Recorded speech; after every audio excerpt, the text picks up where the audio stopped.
সীমান্তবাসীর আস্থা অর্জনের জন্য আমরা কিন্তু নিয়মিত বিভিন্ন প্রকাশ টাকা দিয়ে থাকি। সেই করোনা থেকে শুরু করে বা তারও আগে এবং বর্তমানে প্রতি শীতে শীত প্রচলিত চিকিৎসা সেবা দেওয়া, এই যে দায়িত্ব কাজগুলো আমরা করে যাচ্ছি।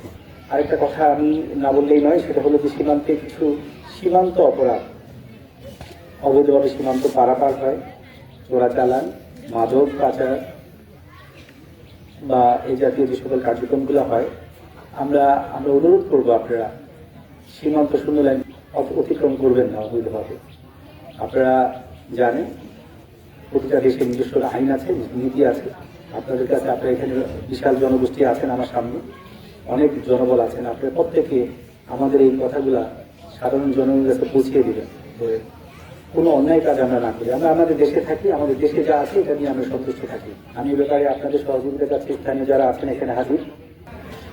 কোনো ক্ষতিকর কাজ দেশের জন্য ক্ষতিকর, আপনার জীবনের জন্য ক্ষতিকর, যুব সমাজের জন্য ক্ষতিকর, এই যাতে কোনো কাজের সাথে যাতে আমরা সম্পৃক্ত না হই, এদিকে আপনারা সতর্ক থাকবেন। ধন্যবাদ সবাইকে।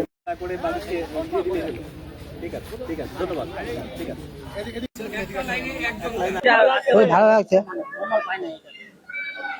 ভালো লাগছে।